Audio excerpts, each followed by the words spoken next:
안녕하십니까. 황영음과 함께하는 성공하는 자녀 만들기 프로젝트 16번째 시간입니다.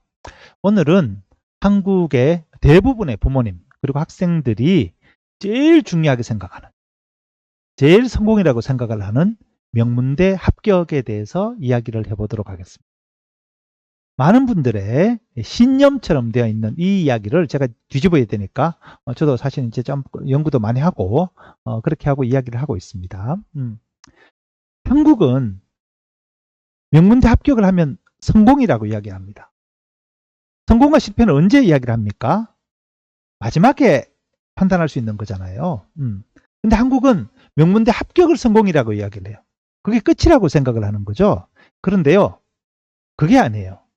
명문대 합격은 이제 공부할 수 있는 수준이 맞는 애들을 모아놓고 이제부터 본격적으로 달리는 거예요. 진짜 경주는 대학입니다. 그죠? 학습 역량이 부족하면 낙오합니다. 그래서 낙오하는 게 결국은 중도 탈락이 될 텐데요. 자, 실제로 미국의 명문대 중도 탈락률을 한번 살펴보겠습니다. 제가 이제 미국 통계를 가지고 온 이유는 한국의 명문대에서도 뭐 중도 탈락하는 친구들이 많이 있을 수 있겠죠. 그렇지만 이게 뭐가 문제인지를 알 수가 없으니 미국의 이제 중도 탈락률을 한번 살펴보면 여기는 이제 다양한 인종들이 섞여 살기 때문에 특정 인종의 중도 탈락률이 특이한 이렇게 숫자를 보인다 그러면 거기에 대해서 이제 뭔가 이제 원인이 있겠죠. 2008년도에 콜롬비아대의 김성기 씨라는 분의 연구입니다. 1985년부터 2007년 한 23년 동안 미국의 14개 명문대에 입학한 한인 학생 1,400명의 통계를 조사를 했습니다. 그랬더니 이들 중에 졸업하지 못한 중도 탈락률이 무려 44%나 됐습니다. 거의 절반 정도가 졸업을 못했다는 거예요. 물론 미국의 명문대학교는 워낙 힘들기 때문에 중도 탈락률이 많이 높긴 합니다. 그런데 이게 심각한 것은 다른 소수민족에 비해서 한국 학생의 중도 탈락률이 2배나 3배 정도 됐다는 겁니다. 여기서 한인 학생은 교포 2, 3세까지도 포함되어 있습니다. 그러니까 미국에서 자라난 친구들도 코리안으로 한국인으로 분류가 되기 때문에 그러니까 이 친구들은 아마 중도 탈락률이 그렇게 높지는 않을 것 같아요. 그럼 유학생들의 중도 탈락률은 체감적으로는 50%를 넘을 것 같습니다. 실제로 제 주위 아는 분들 중에 자녀가 명문대에 입학을 했다고 막 이제 뭐 축하 파티를 하고 이런 분들, 그분들이 이제 뭐 4년, 5년 뒤에 그냥 궁금해서 진짜 그때 아드님, 따님 지금 어떻게 됐어요? 그러면 정말 많은 분들이 걔가 전공이 맞지 않아서 전과했어. 한국에 들어왔어. 이런 이야기를 정말 많이 들었습니다. 졸업을 못한 거죠. 그렇게 들어가고 싶어하는 대학에 들어갔는데 졸업을 못했다 그러면 이게 과연 성공일까요? 그러면 나머지 50%가 아닌 나머지 유학생들은 어땠을까요? 아주 성공적으로 학문을 마쳤을까요? 저는 그렇지 않을 거라고 봅니다. 50%가 중도 탈락을 한단 말은 나머지 학생들도 많은 학생들이 중도에 그만두고 싶었는데 한국에서 어머님 아버님들이 계속 격려하고 끝을 내야지, 너는 성공이 보장될 거야, 막 그렇게 이야기할 거란 말이에요. 그래서 겨우겨우 졸업했을 것 같아요. 실제로 그 증거도 뒤로 가면 많이 있습니다. 자, 또 이제 재미있는 통계가 아니고 사실 재미없는 통계입니다. 굉장히 가슴 아픈 통계입니다. 1990년대 중반 하버드대 입학생 1600명 중에 한국 학생이 6% 정도 됐답니다. 꽤 많죠. 한 100여 명 정도 되더라고요. 그런데 1년이 지나고 난 다음에 이게 전과하거나 그런 친구들이 아니라 정상적으로 이렇게 1년을 마친 학생들 중에 낙제생이 10명이 생겼는데 그 중에 9명이 한국 학생이었대요.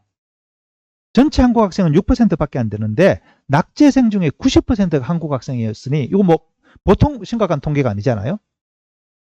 그래서 하버드 대학교에서 이게 문제가 뭐지? 조사를 했더니 크게 두 가지를 해야겠습니다. 한국 학생은 장기적인 목표가 없다. 하버드대 왜 들어왔는지 모르겠다. 그 장기적인 목표가 없으니 끈기가 없이 계속 공부에 학업에 매진하지 못하는 거죠.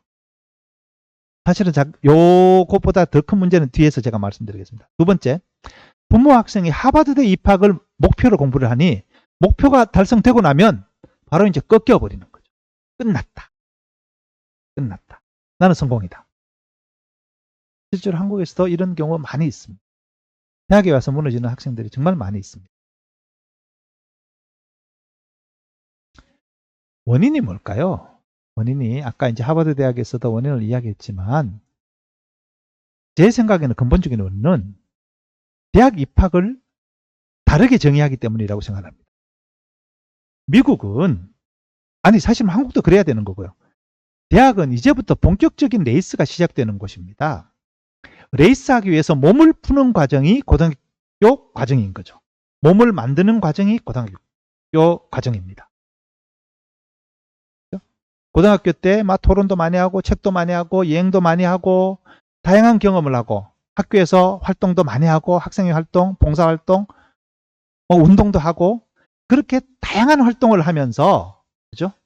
소통하고 남들이랑 시너지를 만들어내는 법을 익힌 학생들이 이제 고등학문을 본격적으로 하기 위해서 신발끈을 잠매고 있습니다. 그죠? 몸을 풀고 있습니다. 그리고 이제 출발하기 위해서 출발선에 섭니다. 한국 학생들은 이 학교에 입학하기 위해서 전력 질주를 했습니다.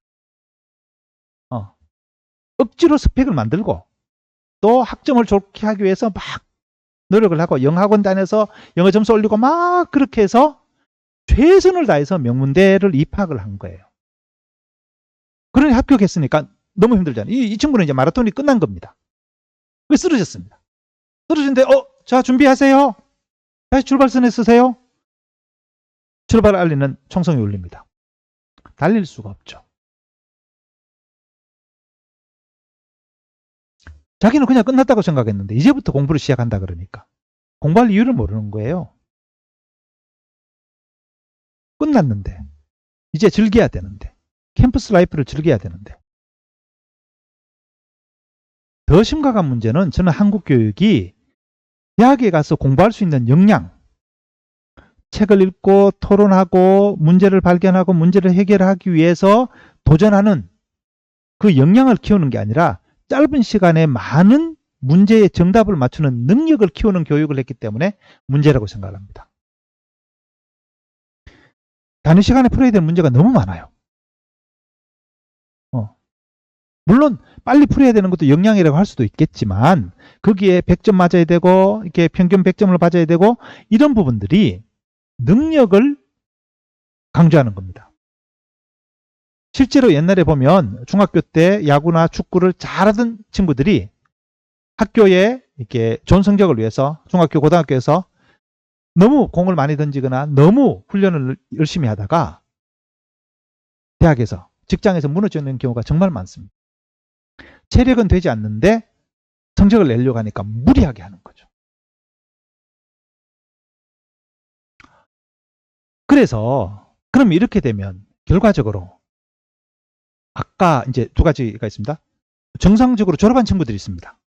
정상적으로 졸업한 친구들이 보면 미국에서 취업을 제대로 얻지 못하고 한국으로 돌아오는 친구들이 많아요. 그러면서 이제 하는 말이 그렇습니다. 야, 미국은 인종차별이 심해서 우리가 한국 사람들 취직이 안 돼. 안 뽑아줘. 과연 그럴까요? 좀 잘 모르겠습니다. 미국은 오바마가 대통령이 된 나라입니다. 벌써 몇백 년 동안 다양한 인종의 사람들이 모여가지고 미국 합중국을 만들었잖아요. 인종적인 편견 없이 지금 이제 대통령이 되고, 물론 인종차별이 전혀 없다고는 말할 수 없겠죠. 특히 뭐 마이크로소프트나 구글 같은 IT 회사는 인도 출신이 굉장히 많이 있고요. 중국 사람이 사장인 큰 회사들도, 엔비디아 같은 회사들도 있습니다.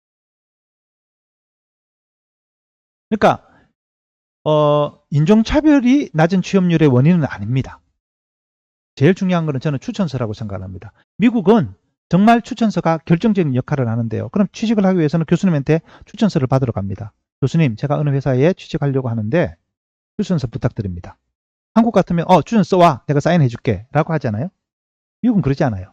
교수님 추천서 써서 그냥 메일로 보내버립니다. 학생한테 보여주지도 않습니다. 근데 그럼 이제 추천서 써달라고 가면 교수님이 학생을 봅니다. 자네 나 자네가 누군지 모르겠는데, 아, 교수님, 몇 년 몇째 학기에 제가 어느 과목을 들었습니다. 그래? 잘 기억이 안 나는데, 자, 그럼 자네 그때 나한테 어떤 인상적인 질문을 했지? 아, 교수님, 제가 영어 실력이 좀 부족해서 뭐 질문은 한 적이 없습니다. 그래? 그럼 내 질문에 대해서 어떤 인상적인 답변을 했지? 아, 사실 뭐 그 답변한 적도 없습니다. 그럼 교수님이 그렇게 이야기합니다. 내가 자네를 모르는데 어떻게 추천서를 써줘? 추천서를 안 써줘요. 야박하죠. 근데 그게 미국이에요. 내가 신뢰할 수 없는 사람에 대해서 추천을 해주지 않습니다.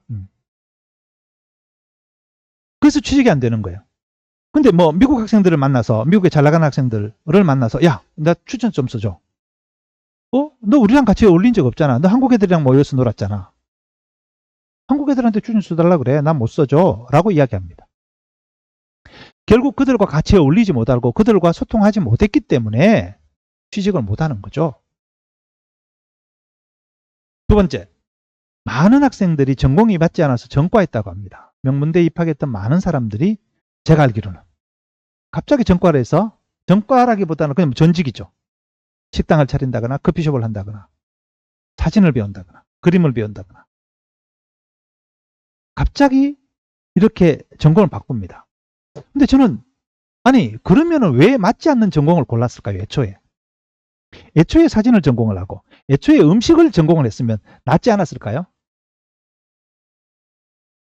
할 수가 없는 거죠. 부모가, 야, 뭐 음식점이 뭐냐, 카페가 뭐냐, 명문대 들어가서 공부를 해야지. 원치도 않는 공부를 한 거잖아요. 그죠?